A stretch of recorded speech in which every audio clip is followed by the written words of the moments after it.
Hello and welcome to the Shrewsbury Biscuit podcast. I'm laughing because I'm trying to find original ways to introduce the show rather than, hey guys, how's it going? And for some reason, hello was the most imaginative way of me doing that. Sorry, I'm really sorry. Welcome to the Shrewsbury Biscuit podcast. It's our open studio sessions. It's our second show we're doing today. And the Biscuiteer joining me is Shane. What's up, Shane? You good?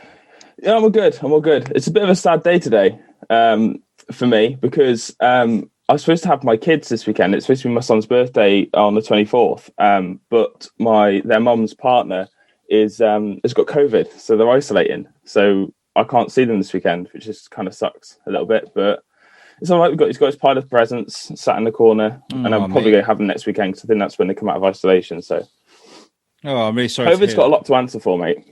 Absolutely, but I'm really sorry to hear that. But hey, you get to spend time with me. You get to spend time with me. There is that. I pay to see that pretty face every day. Yes, you don't have to. Give it for free. Anyway, joining us today, back on the show. I loved speaking to her. Her show is actually a really amazing listen. I listened back to it even after I edited it because I liked it so much. It's Kelda Wood from Climbing Out. Thank you very much for joining us again. Hi, Alex. Good to see you, and good to see you too, Shane. You're right. Sorry about the email earlier. Have a Zoom party with your son. I will. I'll probably video call him later. Problem is, he's 5 on the 24th, so video calls can be a bit challenging. I tend to be watching the ceiling more than anything. and he makes him big and me little on the video chat as well, so he just sits there putting faces at himself. It's not actually interesting talking to me at all. It's probably the most safe way to blow out the candles on a cake. And joining us are the guys from Climbing Out. Me and Kelda come up with this idea on the show to bring out some people from Climbing Out just to talk about their experiences and show people what Climbing Out offers to people. And join us is Zoe Barnes and Graeme. Thank you very much for joining us, guys. Hi there. Hi, nice to be here. It's a pleasure to speak to you guys.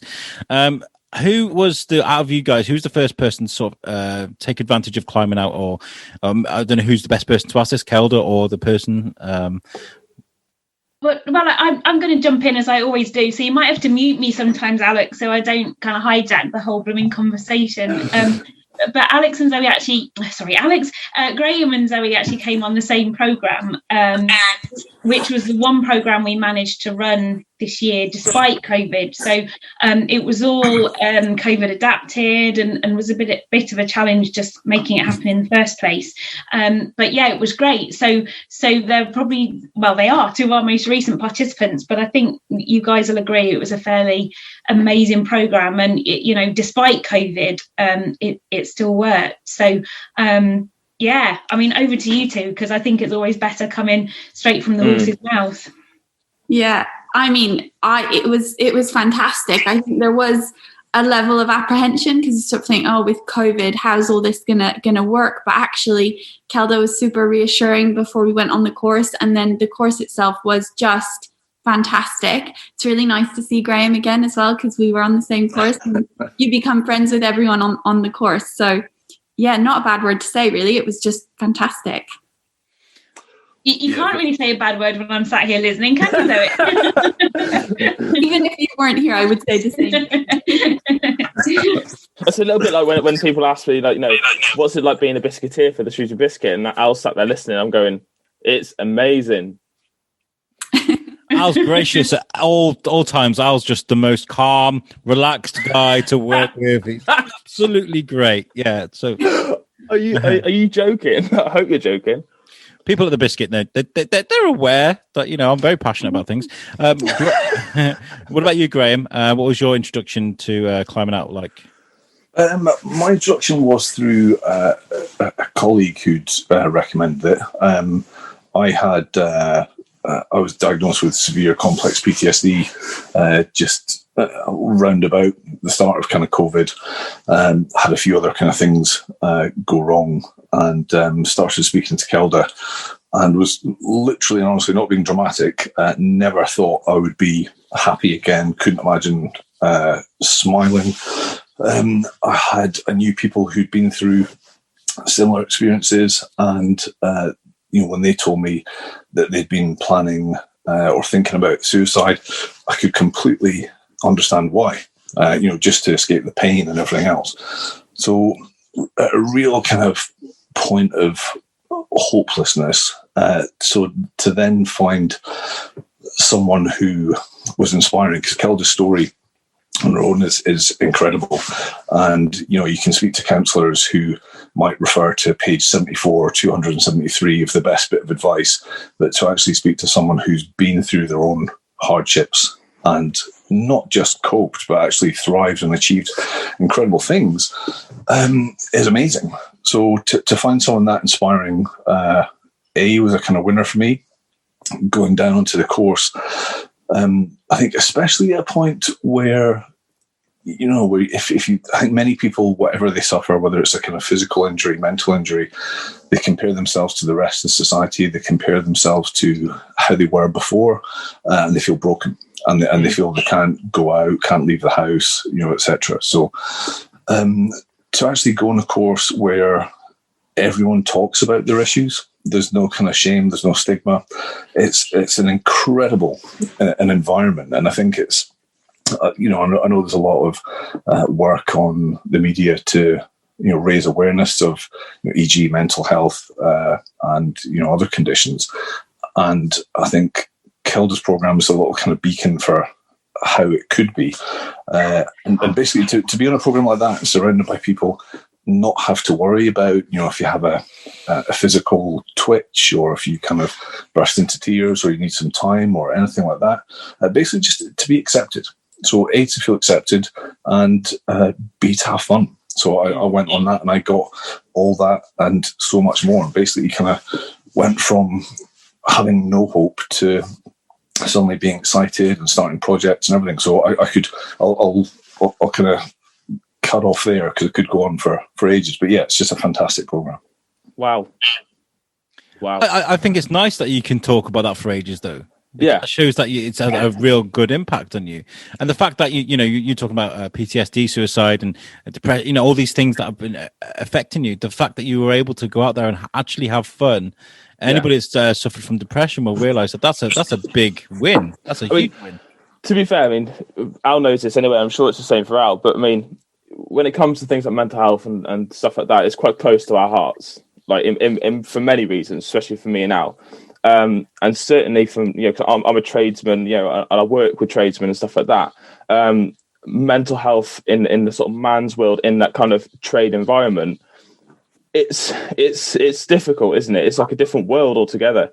And me holding like sort of mental health close to my heart and stuff, and listen to you just then talking about it so openly, I just wanted to like jump off my seat and start dancing. Like I was just like yes, like come on, because that really does take strength, especially in like in this sort of world we're in at the moment. It's getting better. It is getting better, this mental health awareness and stuff, and how everybody's pushing it as a society.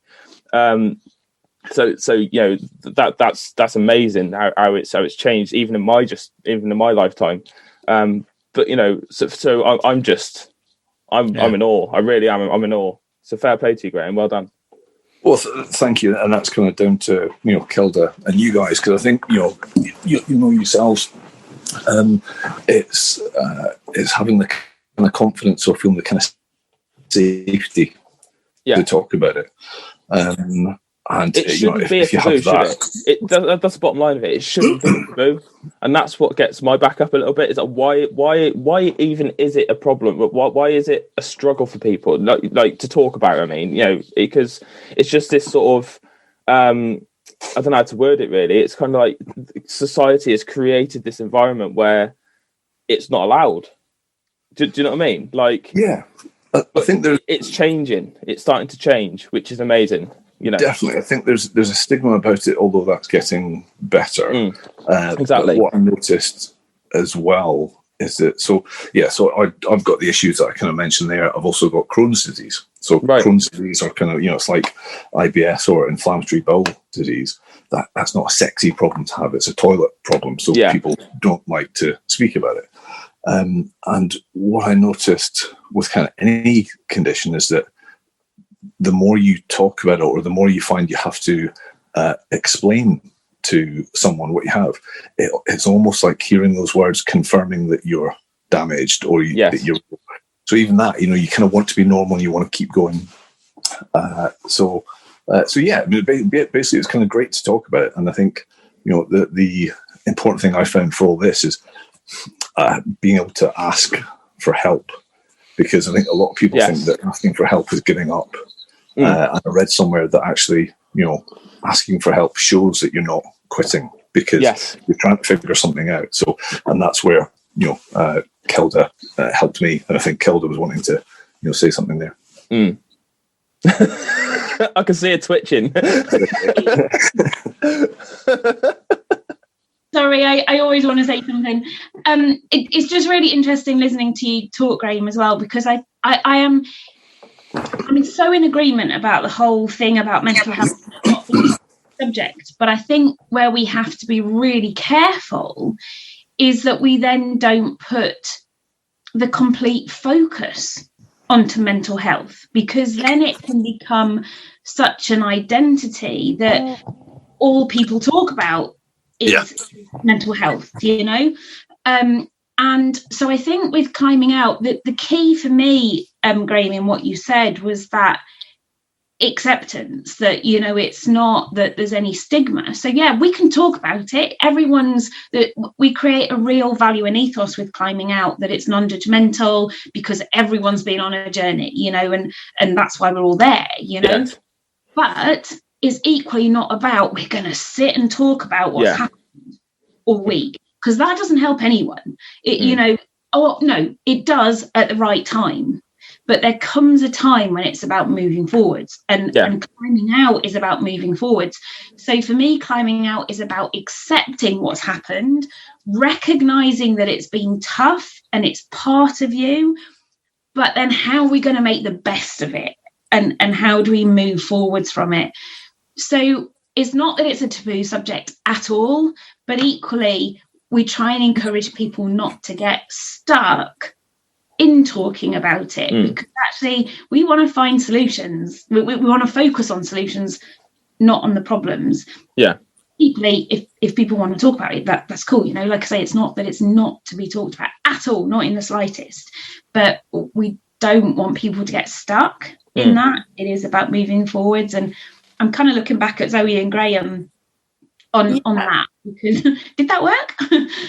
I mean, I was wanting to jump in a few times there. First of all, just Graeme, amazing story. And just everyone's story when you're there is deeply touching. And it feels really special to be able to share in those stories with people, talk yourself about what's going on with you, but also listen to what's going on with other people. And I think, part of what is, I think, really powerful, was for me anyway, was hearing those stories, hearing the incredible difficulties that people have been through, and then watching them that week go and achieve things and go and do things. And I speak for myself as well. I did things that week that, I've struggled throughout my life with various anxiety disorders. And, that was part of the reason that I was joining that week. And I was doing things that week I never thought I'd be doing. And now I'm looking forward to doing all sorts of things I kind of never thought I would be doing. So there's something really powerful about hearing people's rock bottom and hearing about how tough people have had it, and then watching them overcome that, like literally watching it in front of you. It's incredibly powerful and incredibly uplifting. It's an intimate thing as well, isn't it? And the fact that you're with people that are sharing that side of them with you, with everybody else who's also sharing their intimate side as well. Yeah. It brings is that you can't really buy that tightness, that kind of. Do you know what I'm trying to say? You can't buy that relationship. Absolutely. And it definitely bonds you as a group. And I think we're all still very much in touch. We talk and anytime anyone has like a little problem, we have a WhatsApp group and we all sort of share and talk. And that's amazing. And it's an incredible thing to have. But I think also hearing other people's stories and hearing people talk so openly, it gives you strength as well, because suddenly you think, you know what, I can talk as well, and it's okay for me to talk, and it doesn't mean I'm not going to be able to do things in life. Actually, I can, despite these difficulties that I've faced. Yeah. So that's really what I took from, one of the things that I took from that week. I mean, I know that for my personal experiences, like, when you're sort of struggling, you get these people that are like, right, what you got to do? This is what you got to do. You got to do this, you got to do that, you got to do the other. When actually, the best thing, I remember there's been a couple of my friends, Al, one of them actually, to be fair, when I sat down, I talked about what I was going through at the time, and he was like, that must be really bad. That sucks, man. And I was like, yeah, it does. I got lost in translation when we were talking with Kelda, and I was kind of like, well, I was talking about mantras and kind of like, you've got to kind of remind yourself, this is what you got to be like, this is how you got to do it. And Kelda was like, no. This is about taking the situation that happened to you and owning it. And like, this is what happened to me. This is what happened to me. This is who I am. And it's a beautiful sentiment because like, when I look back at when I was younger and we used to do expeditions, we used to go out and do rock climbing, all these tent activities, everybody would get around and you'd see people over a weekend sort of learn new skills. You'd sit around a campfire maybe and you'd talk and you'd share stories. And when I think about things like that, when I was younger, there is a certain brotherhood and a certain connection that's made with people. I mean, Kelda, what's the build up like to one of your courses? The build up, the course itself, and the activities that you guys take part in. I guess, I mean, there's a lot of pre-work goes on from us from an organising side of things to make sure we've got all the support in place and all the adaptions in place. One thing that actually COVID taught us this year was the benefit of pre-work before the programme. And again, Graeme, I'm thinking we did quite a bit of that. And my dog's gonna have to start barking again. Yeah. Because of COVID and us not being able to run the programmes to start with, we started doing quite a bit of one-to-one support. We sent information out beforehand, and what that actually allowed us to do was kind of hit the ground running from the Monday morning, which proved of huge value. And it's actually something we're going to take forwards now outside of COVID. So, COVID's not all been bad. And I think, again, adapting the activities, the whole how can I attitude is about that, creating that openness and honesty. So if someone's got a problem, whether that be physical or mental, tell us, and then we'll find a way of making it work. So it's not a case of going, you can't come. And funny enough, I was actually just having a call before we came on this podcast with a girl who came on the programme a number of years ago, who's got really quite bad epilepsy. And, she wasn't taker because of the risk. And Shane, I think it fits in perfectly with something you said about let's keep this real. Like, let's not tell people what to do. Reality is, I said to her, for her to come on a programme in North Wales or a remote area, it's too much risk. So as much as we're all about making it happen and how can I, reality is that's too much risk. Yeah. But that doesn't mean you can't come. It means let's find the right programme for you where the activities are not quite so challenging. It's more accessible. So if we need to get medical help in, we can do. So, yeah, we can find you a programme. It's just got to be the right programme. And I think that really is the whole approach with climbing out, that we can't, when people say focus on the positive, set your mind on something and anything can happen. I don't agree with that, because someone once said to me, and I might have mentioned this in our last podcast, Alex, when they said, imagine yourself running the London Marathon. Well, if I try and imagine myself running the London Marathon, it's not a pretty sight because I can't blooming run, and it's never going to happen because I'm never going to be able to run. So don't tell me, with a positive mindset, you'll be able to run the London Marathon, because I blooming can't, But how can I do the London Marathon? I can do it in a chair. I can do it on crutches. I can walk it. I could do it in my own time, doing a bit a day, So it's very much a let's keep it real. Let's keep it real. Let's not pretend this stuff hasn't happened. Let's not pretend it. And I think for me, that's the powerful bit, that we really recognise and acknowledge that what people have been through is tough. It's unfair. It shouldn't have happened. It's not what you would have chosen to happen. But how can we make the best of it? So yeah, I think that's, for me, that's the powerful bit, the keeping it real bit. Yes. Yeah. What's it like? That shut everyone up, didn't it? What's it like, Graeme and Zoe? Sort of being around people that have suffered certain traumas and been through terrible times, and hearing other people's stories matched to your own, and not just that, repeating those things that went over and over in your head and just vocalizing them. What's it like for you, Graeme? I mean, you said you suffer from terrible PTSD. The memories of such bad occurrences can sometimes trigger PTSD symptoms. But what was it like for you having to hear your story over and over and over again?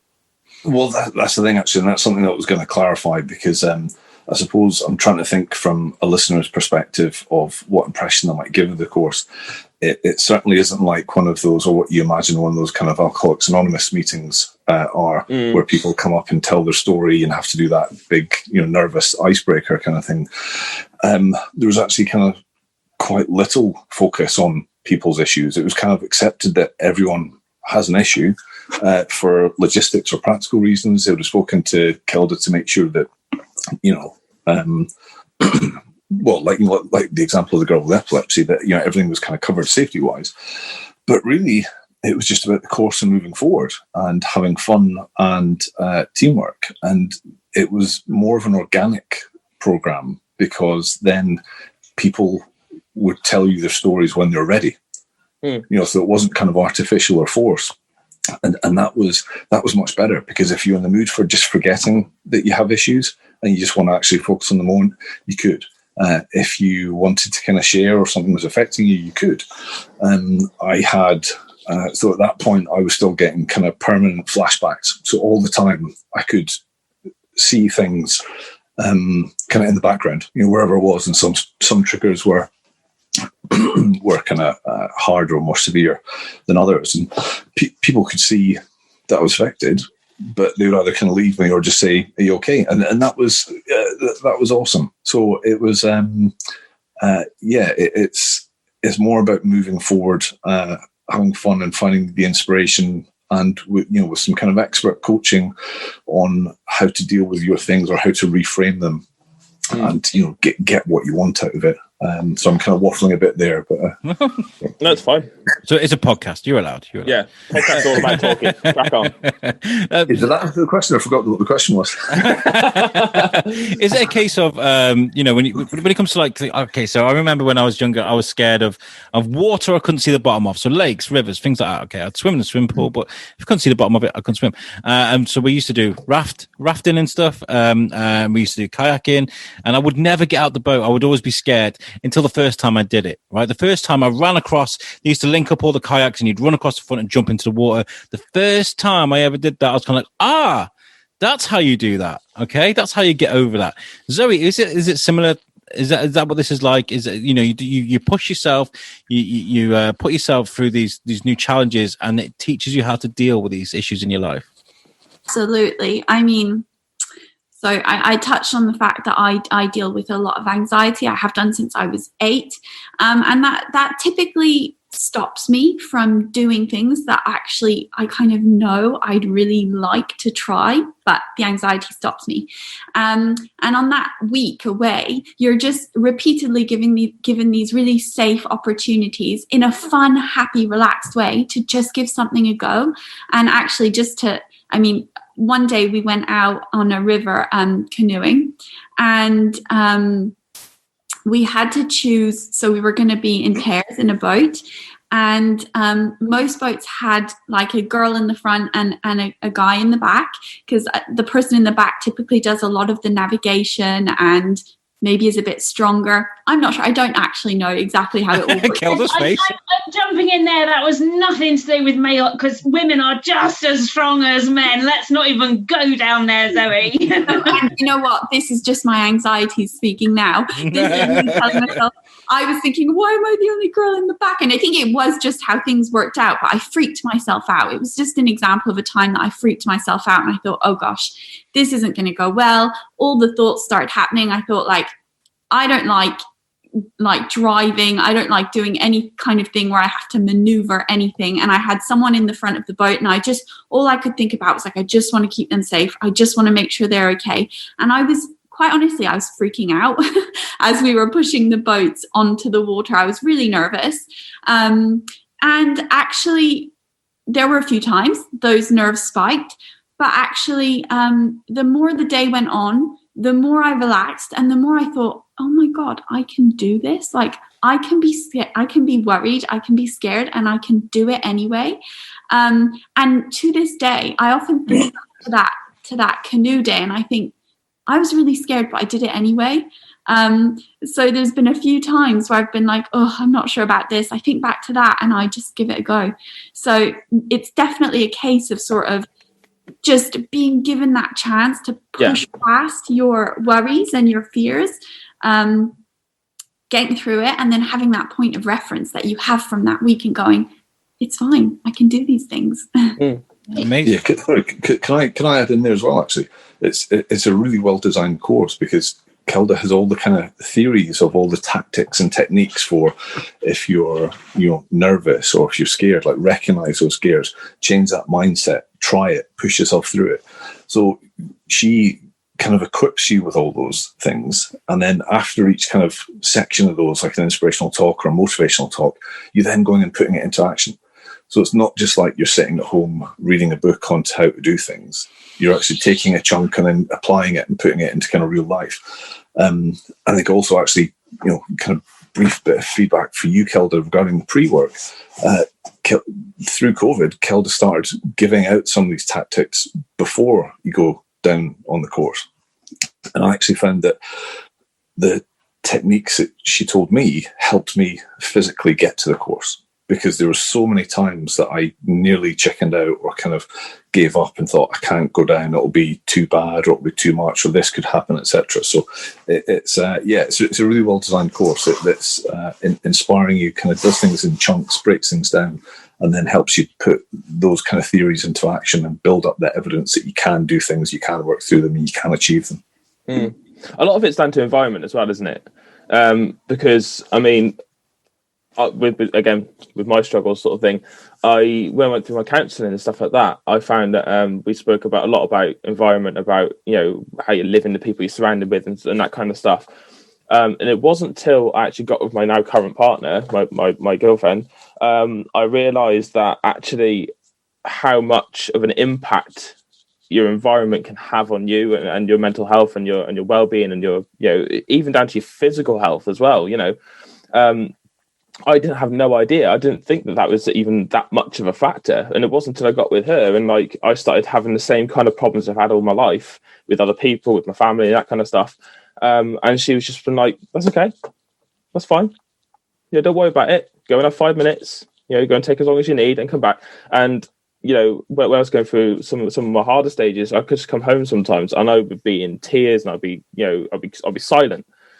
And she's never ever pushed me to say anything or do anything. She's always been just patient. She'll sit there, she'll make me dinner, make sure I'm fed, because that's an important thing.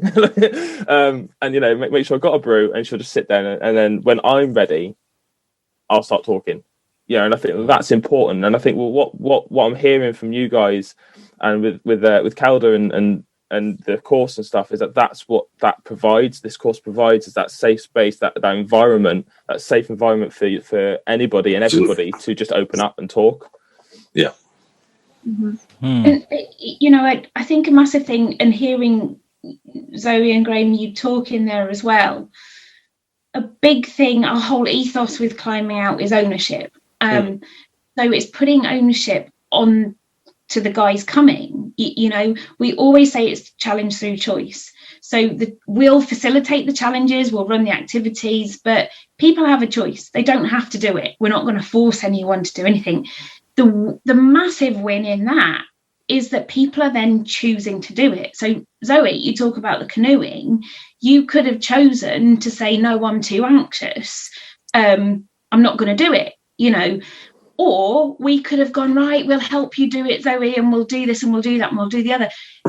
You making the choice to still do it anyway, that then gave you ownership of it because it was your choice. But then that's what becomes empowering, because as you've just said, you know, you had that anxiety, but you did it anyway and you overcame it. So one of our big things is not wrapping people up in cotton wool. You know, my big thing is people do have a choice, you know, make the choices that are going to get the results that you want. That's not always easy. And the whole point in Climbing Out is to give people the tools to start making better choices, but give people ownership of those choices, and they're much more likely to have a long-term impact, rather than if we just do it all for them for the week. They might have a good week, but they go home having learned not too much. But by taking responsibility and ownership of it, that's what makes the life-changing results. So again, well done to both Zoe and Graeme, because I saw them make some great blooming choices that the week they were with us, and you know, I hope that's what's making the difference now. Speaking about making a difference, are the qualities that you've learned during the course that you've put into effect in real life situations? You know, has it taught you something, how to deal with anxiety, those things that make you stress, Graeme? Has it helped you go out there and go to the shop when you're on a bad day, or do your day to day? Yeah, for me, I mean, I still get flashbacks. I still kind of have issues that I'm going, you know, getting counselling with elsewhere. So, you know, you still have your bad days, but the difference is you have your good days, and you can kind of, it equips you to help recognize, maybe if you're kind of dealing with a bit of anxiety, or you nervous about something. The short answer is yes, absolutely, and I've kind of applied that a few times since coming off the course. I mean, I was kind of almost agoraphobic before I went down. Since coming off the course, and you know, albeit we're in COVID, I've been out, I've done more things. I started writing a book, and you know, just sent off a couple of chapters to a publisher. So that's something I've been thinking about and kind of wondering, you know, could I do, or would it work for ages? Just on that. So that's with a publisher now. And basically I'm kind of like setting up targets now and working on them one by one. And just slowly achieving them. So it's a huge difference, and it affects you on I think, Kelda's courses affects me in loads of areas of my life positively. So that's amazing, because like that's like a knock-on effect, isn't it? Because Kelda's helped you, and now you're looking to write a book, and you're then starting to set yourself up to then move that forward and to help other people as well, you know, and sort of push that further, you know, and that's amazing. So it's, you know. And Kelda's like, I want royalties. I want to mention the book. Kelda's going to be helping the world eventually. She might as well be Prime Minister. She might as well run the country. If I was Prime Minister, COVID would be very different. Let's not go there. So Kelda, so like, you know, somebody is got problems or whatever, and they want to come on the Climbing Out and do it. What are they going to expect when right from the start? You know, what's going to happen? That's possibly a question better for the other two to answer. I think the one thing I would say is I never really tell someone what to expect, and that maybe sounds like a bit of a cop out of an answer, but Climbing Out is completely adaptable and completely dynamic, flexible, and very bespoke. So no two programs are the same. It depends who's on the program as to how we adapt things. So the one thing I say when people say, what are we going to be doing? And I'll say, well, we might be doing a range of things out of these, but there isn't a set schedule, because depending on the weather, depending on the energy levels, depending on reaction from the group, depending on where people are, we'll change what we're doing. And so, I say this at the start of the program, is you tell us, if you're knackered and you want to finish an activity early and go for a coffee, we can do it. Within reason, if you're I want a Starbucks. We're in the middle of a mountain. All you want to do is drink coffee. That's not going to happen. But if people are loving it and they want to stay out longer, okay, we'll stay out longer. We've changed activities while we're out on them, just reacting to the group and the energy levels. But it's back to ownership. We always say, this is your program. You tell us. What's working, what's not, what do you want more of, what do you want less of. So we have to work within certain boundaries as far as keeping everyone safe and what's manageable and all the rest of it. But otherwise there are no boundaries, and so I think expect the unexpected. How corny is that? But the other thing we say is stay open-minded, because if you're open-minded, that's when your life can change. And I think a lot of what we do, one of the analogies we give is, you guys all know how much I love my analogies. I've got an analogy for everything. But, we say if you go into a clothes shop, you try on lots of different clothes, and the ones you don't like, you put back on the rail. The ones you do like, if they're within your budget, you'll buy them and you'll wear them time and time again. And it's the same with everything we do on the Climbing Out program. Not everything will click with everybody, but stay open-minded, take the bits you like, the things you don't like, either, leave them behind or take them with you because someone else might benefit from them. But we're not saying, we have all the answers and this will fix everything. It's just, these are some things that might be helpful. Be open-minded enough to listen and then make your own judgment on that. So I can tell you're itching to say something. I am. I'd love to just add to that and say that you can read me well, Kelda. I'd love to just say that really the week is fantastic. We have loads of fun. We learn loads of stuff in terms of coaching, in terms of just, all these tools that we can use that week, but more importantly, going forward and in day-to-day life. And so it almost feels like that week away is like the starting point. And it's sort of what happens after that is really magic. And I just want to add to that and say that, the week ends, the experience isn't over.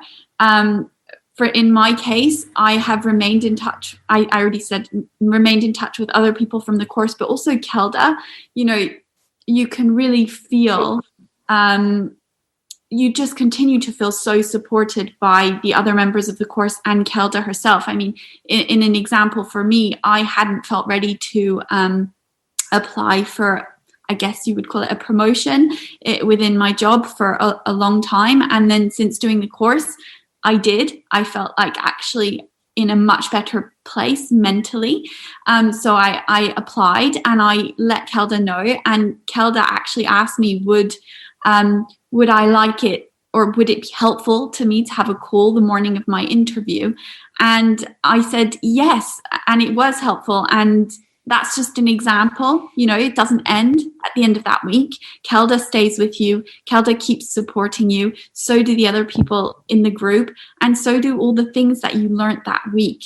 You sort of store them up and they're just always there then going forward. So it's really like a little family. That's beautiful, by the way. I really like that. I mean, I was just talking about this with my last guest, Luke. I was talking about a lot of people that suffer from depression will sit at home, play on the Xbox, watch TV, not really go out. Especially during lockdown, it's very difficult to actually go out and socialize.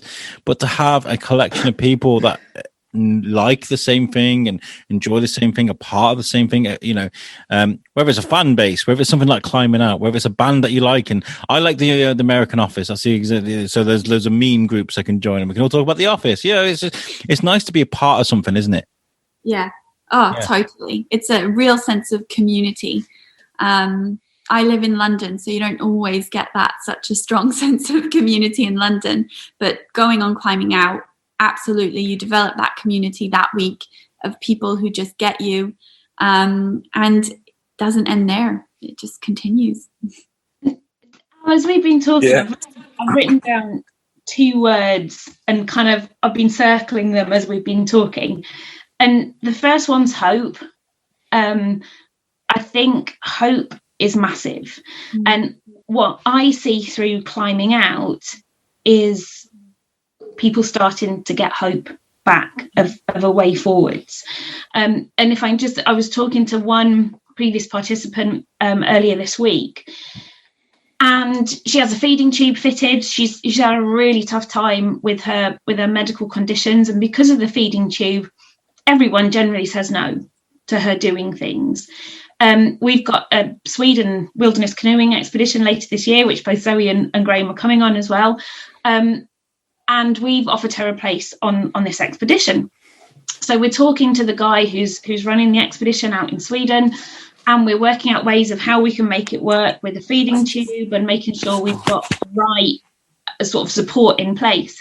And I had a Zoom call with her earlier this week, and I have never seen her smile like she was smiling since before she came on the programme, and she wasn't smiling like that. But I've noticed a massive difference since she's had this hope. She's had something to aim for, something to look forward to, something to give her a reason and a purpose. And, that saying, without hope, there's nothing. Once you start to get even a glimmer of hope, like that in itself can be life-changing. And the other thing is fun. Because I think more than anything, it's about having fun, because it feels like we've all been quite serious in our conversation. But bottom line is it's about laughing and having fun. And again, I might have mentioned this on our the last time we chatted, Al, but one of my favourite quotes is that when you have fun, you can have confidence. When you have confidence, you can achieve anything. I love that. It's great. I love it, because when you're having fun, you forget about your worries, you forget about your issues. And Chloe, Zoe, I'm thinking of, apologies, that was someone else I was talking to. Zoe, I'm thinking of you on the canoeing, and what I saw with you was you were just having fun. Yeah. So actually you forgot about your anxiety because you were so busy laughing and having a good time that the anxiety kind of went. And now that's massive, that's huge. So I think first and foremost, we want to have fun. And if we're having fun, everything else just kind of happens, Yeah. So, yeah, I agree. And that's something that Graeme, pointed at the beginning of the episode, was that now he's got that hope, because he can go and have fun, and he didn't think he could do that before. Whereas now he's been on the course, he can do, it's impossible. So you've definitely done that for Graeme, I believe, maybe. Yeah. Is that right? Yeah. So, sorry, I cut out there and just got back in. I would kind of add as well, because, a few people have mentioned the word support there, but I think it's also more than that. It's encouragement.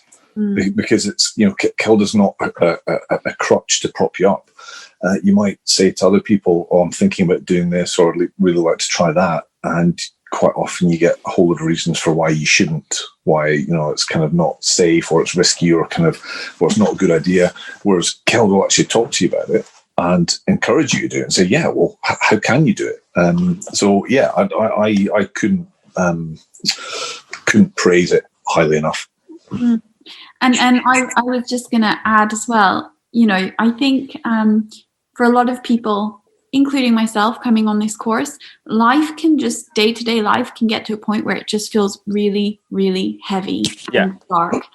And so you go on this course and, like Kelda says, you laugh, you have fun, maybe for the first time properly in a long time. And that just... it is life-changing, that in itself is life-changing.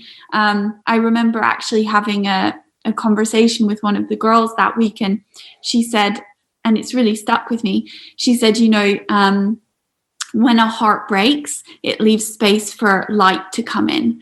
And it was really deep, but it really kind of sat with me, and it felt like all of us were coming together a little bit brokenhearted, and we all sort of just let each other into those cracks, and it was just positive and happy and fun. Nice. Nice. That's beautiful. Well, that I'm going to nick that one, Zoe. I like that.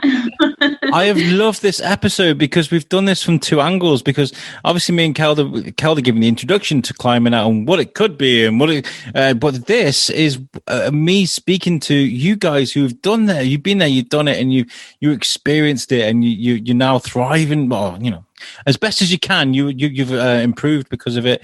You appreciate it, and Kelda, you've done an amazing thing for these people, and I just want to say thank you. And I really do hope that climbing out grows into what you want it to be, because I think I can see the benefits right here. It's just it's beautiful to see. It really is. Thanks, Alan. I think the most important thing is they do it for each other.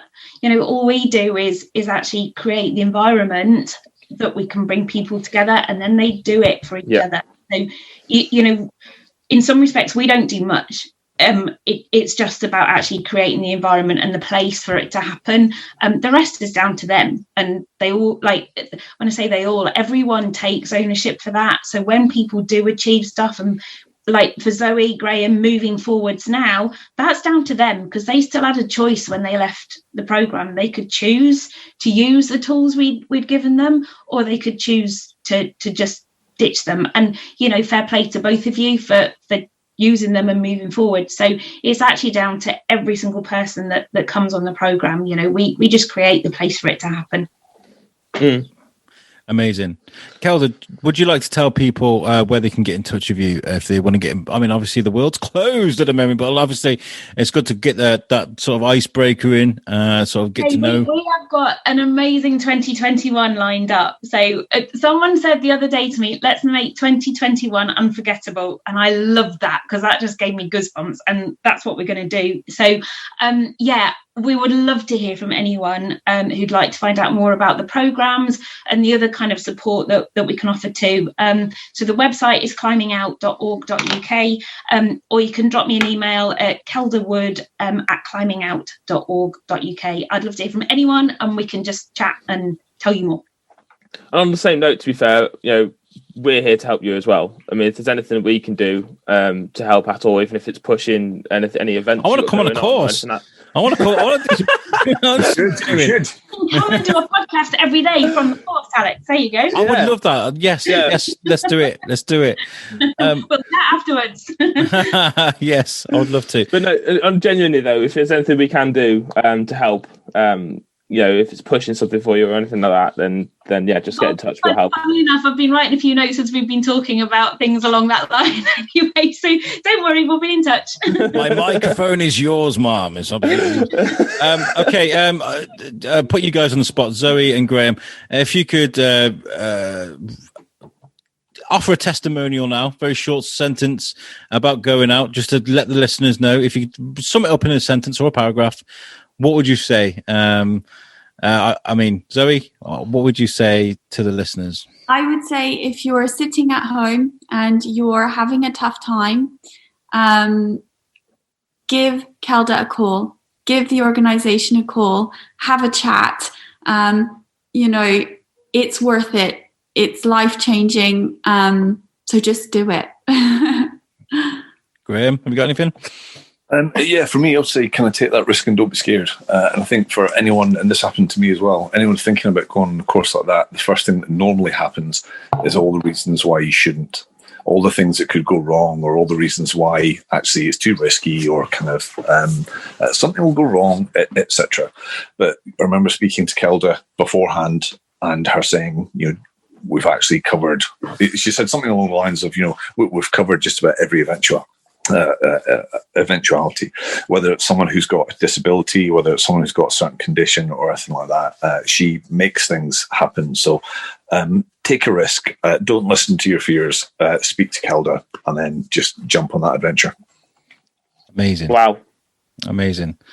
I have to say, Kelda, your smile just says it all. Like you got such an don't you think, Al? She's got such an infectious smile. She's like, it just brightens up the entire room. Like, I'll come on again if you're going to say things like that. You got no choice. You got no choice now. That's it. I said before, the ice is broken now. We're not going anywhere. The Biscuit, I tell you. You're right. Love it. Great people working together. That's what I say. Absolutely. I'm sorry that we're going to have to cut it shorter than the hour. I realise at the end of every Zoom meeting, it renders the audio, which means our 12 o'clock interview will be pushed 10 minutes behind. Then it'll be 10 minutes. So we need to cut the interviews at 50 minutes. But we could have talked here for hours, right? We could have done this maybe we should do another show in a few weeks. And we should do a climbing out episode, Al. We should actually. Oh, now you're talking. And really dig into it, and we'll have a good session talking about it. Yeah, I like the ideas of you guys going on the course and doing a daily podcast. I would love that. I would love that. I'll go for that. I've got the equipment to do it. We can do that. I don't need power. All I need is my trusty H6 and some microphones. Done. A week holiday away from my kids as well. Happy days. Like. Right, guys, this has been an amazing episode. I've loved it. We could have carried on. I'm really sorry we're going to have to cut it short, but from the guys from Climbing Out, Zoe, Graeme, and Kelda, I'm going to give you a round of applause. Kelda, you're doing an amazing job. Well done. Absolutely well done. This has been an amazing episode. Thank you very much, Shane, for joining me. We'll be doing another one in a bit. And this has been the Shoes with Biscuit podcast, and we'll catch you next time. Peace out. No, not peace out. Arrivederci. There you go. We'll do it that way.